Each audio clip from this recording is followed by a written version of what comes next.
अस्सलाम वालेकुम वरहमतुल्लाहि वबरकातुहू। आज हम जो हमारी यूनिवर्सिटी है IUB, उसमें उसका एक कोर्स है, 5वें सेमेस्टर जो है जिनका उर्दू का BS उर्दू में, तो उनके हवाले से जो 1501 कोड है तो उसके बारे में आज हम कुछ बात करेंगे। और इसी सिलसिले में सबसे पहले ये है कि इस कोड का उन्वान है वो है क्लासिकल उर्दू गज़ल। अब सबसे पहले हमें ये मालूम होना चाहिए कि क्लासिक किसे कहते हैं और क्लासिकल से क्या मुराद है। वैसे क्लासिक तो ये होता है कि बेहतरीन, उम्दा, अच्छा, इसको कहा जाता है। और जब हम अदब में आएंगे तो क्लासिकल से मुराद बेहतरीन उर्दू अदब। और इससे ये भी है कि अगर हम शुरू के जो शोरा हैं, ये उर्दू शायरी की बड़ी खुशकिस्मती है कि उनको बड़े पाए के लोग मिल गए। और फिर उस वक्त की जो जो फ़िक्रें हैं उस लोगों की या फ़न के लिहाज से तो साफ ज़ाहिर है वो कुछ लोग मुख्तलिफ थे। तो अगर हम इसकी गज़ल की पहले रिवायात को देखें कि किस तरह हमारे यहाँ उर्दू अदब में ये आई, तो अगर ये देखें तो शुरू में ज़्यादातर जो ये चीज़ें हैं हमारे यहाँ फ़ारसी से ये चीज़ें आई हैं और फ़ारसी अदब से फिर उर्दू में आई हैं। सबसे पहले हमें ये मालूम होना चाहिए कि ये जो गज़ल है इसको शुरू में अरूज क्यों मिला। तो इसके जो गज़ल है इसका तो एक ये है कि औरतों से बातें करना या औरतों की बातें करना, इसको गज़ल कहते हैं। लुग़वी माने तो ये हैं, फिर इस्तिलाही मानों में मुख्तलिफ लोगों ने फिर इसकी मुख्तलिफ तारीफ़ की है। किसी ने कहा कि हिरन की जो दर्द भरी आवाज़ है उसको गज़ल कहा जाता है, और औरत के रोने धोने के भी गज़ल कहा जाता है, और औरत का जो हुस्न इश्क है उसको भी गज़ल कहा जाता है। अगर हम थोड़ा सा उर्दू के बारे में देखें, ये जो हमारी ज़ुबान है, इस ज़ुबान में बहुत सी जो है और ज़ुबानों का बड़ा हिस्सा है। कोई भी ज़ुबान एक दिन में कभी भी वजूद में नहीं आ सकती। ज़ुबान को बढ़ने के लिए, फलने फूलने के लिए बहुत सा अरसा दराज चाहिए होता है। और इस लिहाज से हम देखें हमारी जो उर्दू है, अगर गज़ल के लिहाज से हम देखें तो मोहम्मद कली कुतुब शाह को पहला जो दीवान शायर है वो कहा जाता है। और इससे अगर हम थोड़ा सा पीछे जाएं तो उसके भी बहमनी दौर में भी ये चीज़ें मौजूद थी। बहरहाल ज़्यादातर हम देखते हैं जो दक्कनी दौर है, फिर 18वीं सदी है और फिर 19वीं सदी हो गई, तो ये सिलसिले चलते रहे। गज़ल का सबसे अहम जो मौजू रहा है वो हुस्न व इश्क की बातें रही हैं। और क्योंकि इसका एक मान ये भी लिया जाता है कि औरत के रोने धोने को भी गज़ल कहा जाता है। और फिर ये गज़ाल से यानी हिरन का बच्चा भी हो गया, और फिर यूँ भी कहा जाता है जो गज़ाला यानी ऐसी खातून जिसकी आंखें मोटी हों, तो उसको भी ये गज़ल के ज़ुमरे में आती हैं ये चीज़ें।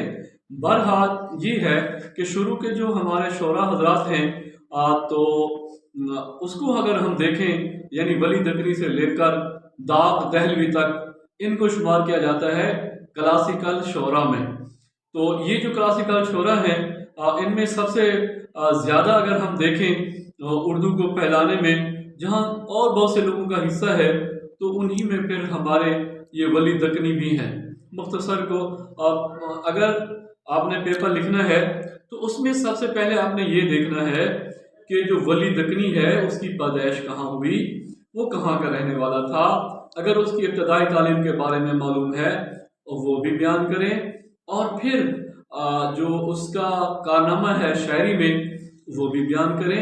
बेहतर तो ये होता है कि कम अज़ कम जो आसान से आसान अशार हों वो आप लिख लें, और फिर एक हेडिंग के तौर पर जो कुछ चीज़ें हैं सब शोरा में मुश्तरक होती हैं और थोड़ा बहुत उनमें जुदाई तो होती है। जैसे तसव्वुर इश्क के बारे में बात करें हम कि वली का जो तसव्वुर इश्क था वो क्या है, और फिर सरापा निगारी के लिहाज से तशबीहात व इस्तारे के लिहाज से, सलाहत व सादगी के लिहाज से, और इसी तरह शगुफ्ती और बशाशत के लिहाज से। तो ये मौजू जो है हम देखते हैं बहुत से शोरा में मुश्तरक भी हैं। हाँ, कुछ चीज़ें जैसे गालिब का अपना एक इस्तेफामिया लहजा था, और फिर मीर तकी मीर का दर्द व गम वाला लहजा था, तो ये फिर उनका असर होता है। तो वली को यानी इस तरह वली का तो इस तरह करना है कि वली की इब्तदाई यानी वली कहाँ, यानी बहुत से लोगों ने कहा ये औरंगाबाद में पैदा हुए, और फिर इनका जो नाम था किसी ने वली मोहम्मद लिखा, किसी ने मोहम्मद वली लिखा, बहरहाल ये इनका ये था। अगर इसी में अगर हम शॉर्ट क्वेश्चन देखेंगे तो वली के बारे में भी ये अक्सर पूछ लिया जाता है कि वली कहाँ पैदा हुए, और दिल्ली में जो उसका दोस्त था सादुल्ला गुलशन, ये भी सवाल हो सकता है। और ये भी हो सकता है कि जो वली है वो दिल्ली में कितनी बार आए, यानी इनका जो वतन था वो तो दक्कन के रहने वाले थे, लेकिन ये बंदा जो तारीख में आता है 2 दफ़ा ये दिल्ली में आया था। और उस वक्त हम देखते हैं कि जो उर्दू है जिसने इसको ज़मीन से परवाज़ की तरफ ले जाने में वली दक्कनी का बड़ा हिस्सा है। इसलिए जो वली दक्कनी है उसको गज़ल का बाबा आदम कहा जाता है। ये बात ज़हन में रहे, ये क्योंकि मशहूर सवाल है, ये भी पूछ लिया जाता है कि गज़ल का जो है बाबा आदम कौन है। तो इसका जो बाबा आदम है वो वली दक्कनी है, वली दक्कनी को। और ज़्यादातर ये जमाल परस्त जो है शायर मशहूर है, और ये भी सवाल पूछा जाता है कि इसको ये जमाल परस्त क्यों है। एक तो उनके जो अशार हैं वो उनका सबूत है, और फिर हमारे जो बड़े नक़ाद हैं, ये बड़े अदीब हैं, उनकी राय भी इनकी शायरी को और इनकी अज़ाए हिस्स को, इनकी फ़िक्र को, इनके फ़न को सामने रखते हुए इनके बारे में जमाल दोस्ती का बात कहना ये मुश्किल नहीं है। तो इसका तरीका तो ये है कि वली दक्कनी कम अज़ कम आपको 10 से 12 अशार याद हों, और बिल्कुल जो आसान हों आप वो याद कर लें। और फिर तीसरी बात, पेपरों में ये जो दो आपके बड़े लॉन्ग क्वेश्चन होंगे, सवालात होंगे, तो उनमें यानी वली दक्कनी का जमाल जो है वो जमाल परस्त एक शायर है और बशाशत का शायर है। इसी तरह वो कोई 10-12 सवाल तो इसमें बन सकते हैं, और उनमें वो जो अशार हैं आपने जो याद किए होंगे उनको थोड़ी सी हेडिंग दे के उनको आगे लिखते चले जाएं।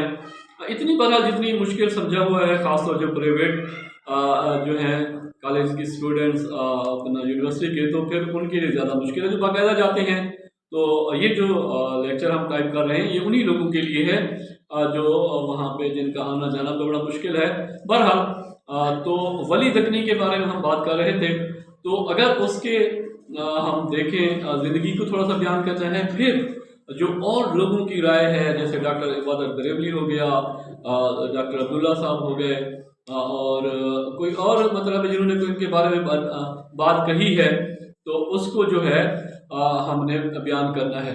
सबसे पहला जो है इसके यहाँ तस्वुर इश्क उसका क्या था, तो जो उसके अशार हैं वो उनके सबूत हैं, उनके जो अशार हैं वो उनके सबूत हैं। तो इनमें से सबसे बड़ा सबूत जो है उनकी जो तस्वुर इश्क है वो उनका जो है उनको आप तब्दील करें तो देखें, तो फिर ये समझ आती है हमें तस्वुर इश्क के बारे में। उनको देखें तो उनके जो अशार हैं और उसकी कलाम की जो खसूसियात हैं, जैसे उसने कहा था कि जिसे इश्क का तीर है वो कारी लगे, उसे ज़िंदगी क्यों ना भारी लगे। तो इसके अलावा कई सैकड़ों जो हैं उसके जो अशार हैं वो इनके तस्वुर इश्क में आते हैं। और फिर जो तस्वुर जो इश्क है तो इसमें इनका ये नज़रिया था, जो कहते हैं कि जो शुगल है ये इश्क का, ये अच्छा है, ये ज़िंदगी के लिए बहुत अच्छा है, जो ख़ास तौर पर ये उसका तस्वुर इश्क के बारे में। और भी नोट्स वगैरह भी मिलते हैं तो तफसीलन भी इस पर बात हो सकती है।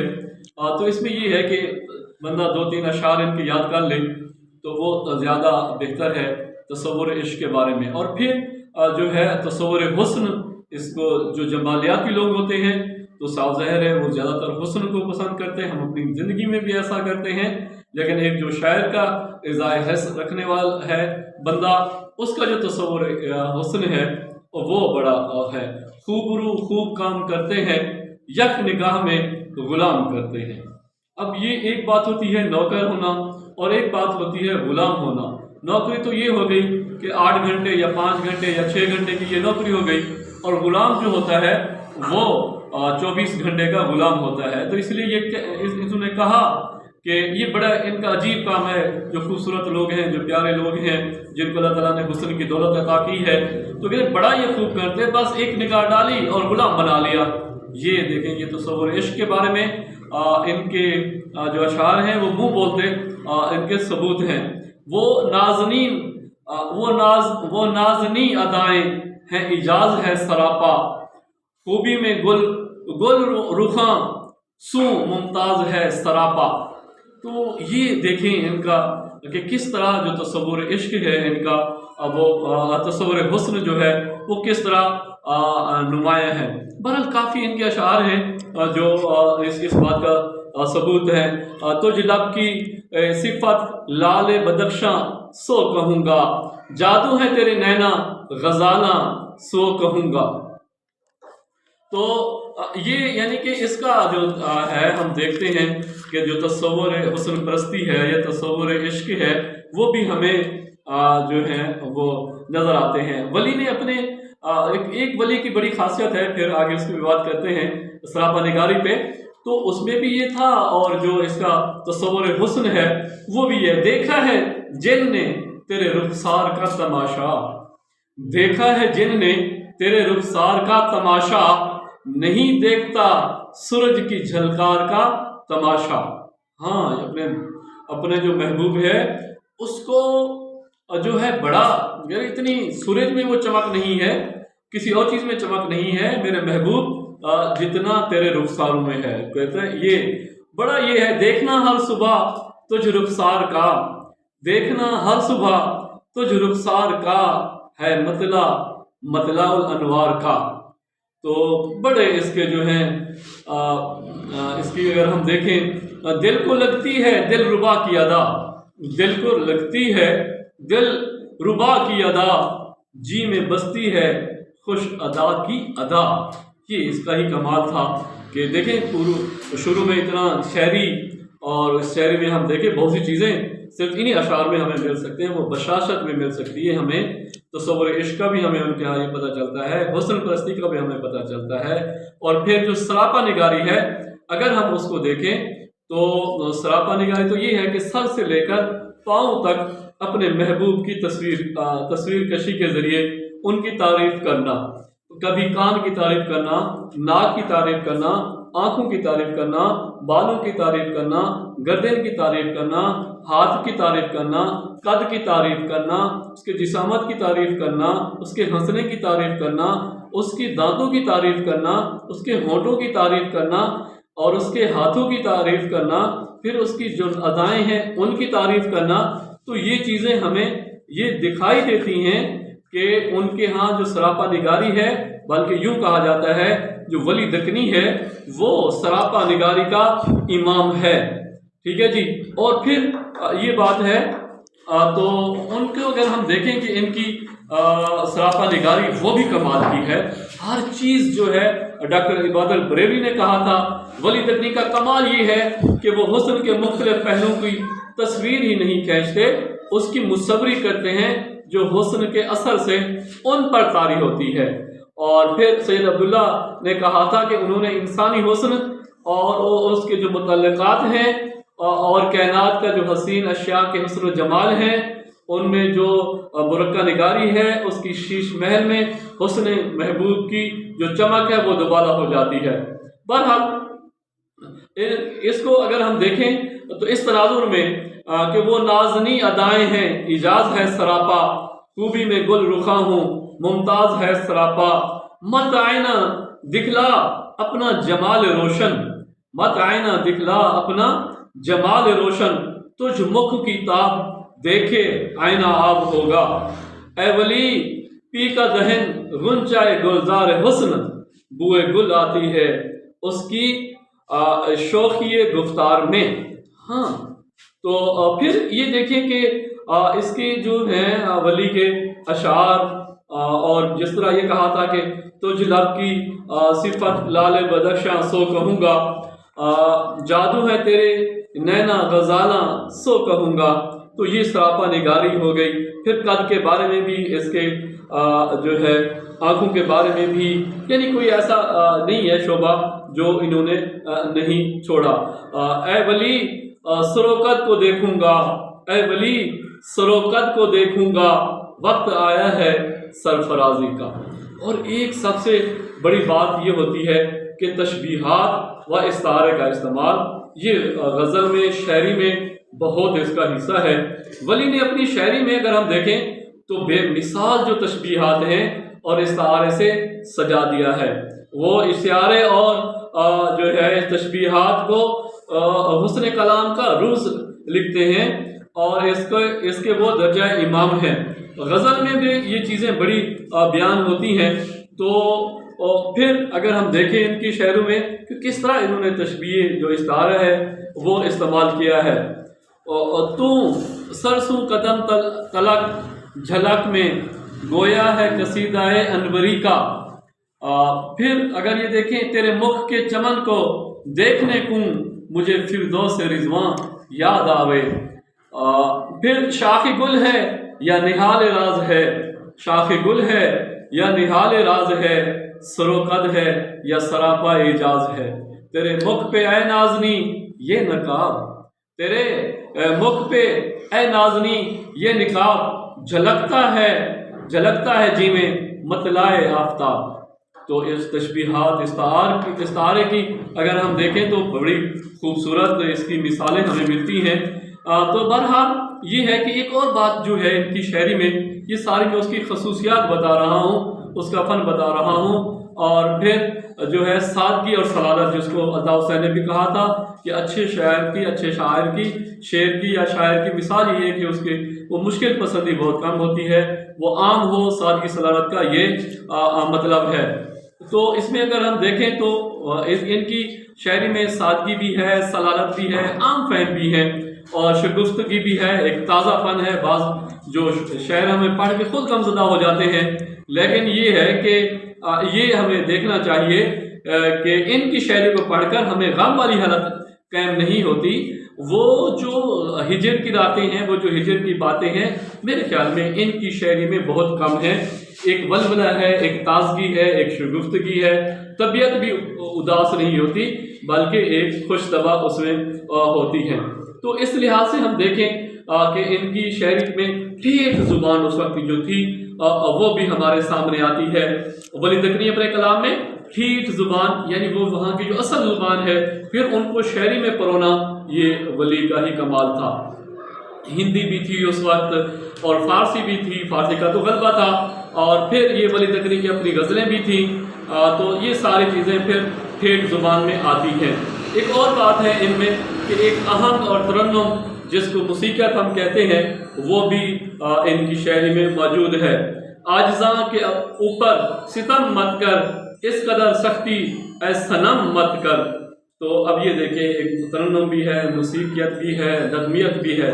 तो इनकी शायरी हम देखते हैं कि ये अगर हम थोड़ी सी खसूसियात को भी याद कर लें तो एक और चीज़ है, दो चीज़ें होती हैं, एक दाखिलियत और दूसरी होती है खारजियत।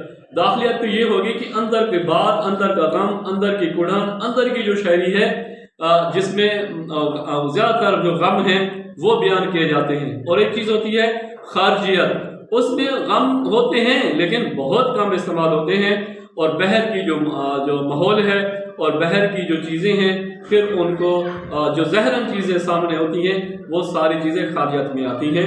यही चीज़ें फिर हमें वली दकनी के में भी नज़र आती हैं। तो सबसे पहला ये है कि वली दकनी के अगर हम बड़े सवाल आए तो ये भी सबसे जो एक वली दकनी है वो एक जमाल दोस्त है। फिर उसकी जो फ़न है, फ़िक्र है, उसके बारे में बात करें। और वली दकनी का जो उसका अगर हम देखें बासियत निशात या पहलू या रुझान, उस वक्त उस पर तबसरा करें, ये सवाल हो सकता है। वली दकनी की गज़ल के लिए तसव्वुर हुस्न जो इश्क है वो एक आईना है, तबसरा कीजिए, ये भी सवाल हो सकता है। वली एक बड़ा ही हुस्न का दिलदादा शायर है, یہ جتنے بھی ملتے جلتے آئیں گے تو سب سے پہلے ولی کا تعارف کرائیں گے، پھر ولی دکنی کا جو تصور عشق ہے اس کے بارے میں بات کریں گے۔ آج کے لیے بس اتنا ہی، انشاءاللہ آپ سے پھر ملاقات ہوگی۔ السلام علیکم ورحمۃ اللہ وبرکاتہ۔